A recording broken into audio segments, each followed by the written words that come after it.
అలాగే బాబు గారు అనేవాడు. అవును.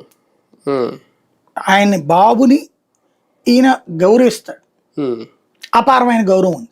ఉమ్, బాబు అనుభవాన్ని గౌరవిస్తాడు ఆయన. ఉమ్, కాబట్టి ఆయన చెప్పినట్టు వింటున్నాడు. ఉమ్, ఉమ్, దాన్ని బాబు చక్కగా అడ్వాంటేజ్గా తీసుకుంటున్నాడు. ఉమ్, ఈయనకి ఈయన పరిపాలన నేర్చుకోవడం అనేది ఈయనకి ఏం చెప్పుండొచ్చు, మేబీ జగన్కి పరిపాలన తెలియకపోవడం వల్ల దెబ్బతిన్నాడు, అంత ఇదొచ్చి ఇంత దారుణంగా దెబ్బతినడానికి కారణం.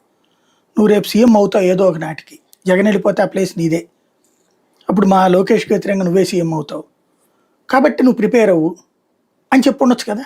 ఉమ్, మరో రేవంత్ని తయారు చేద్దాం అనుకోవచ్చు కదా అవును. ఇక్కడ. ఉమ్, ఉమ్, అందుకు ఈయన కూడా సిద్ధంగా ఉన్నాడు కదా.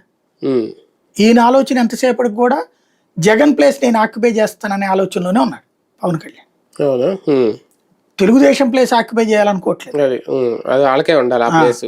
అది వాళ్ళకు ఉంచి జగన్ ప్లేస్ తను ఆక్యుపై చేయాలనుకుంటున్నాడు. కాబట్టి దానికి ట్రైనింగ్ అయ్యే క్రమంలో రాజకీయం నేర్చుకోవాలి. అంటే అది కోటంలో ఉండవుతుందా, కోటంలో బయటకు వచ్చి చెయ్యాలి. అదే ముందు నేర్చుకున్నాక కదా అది.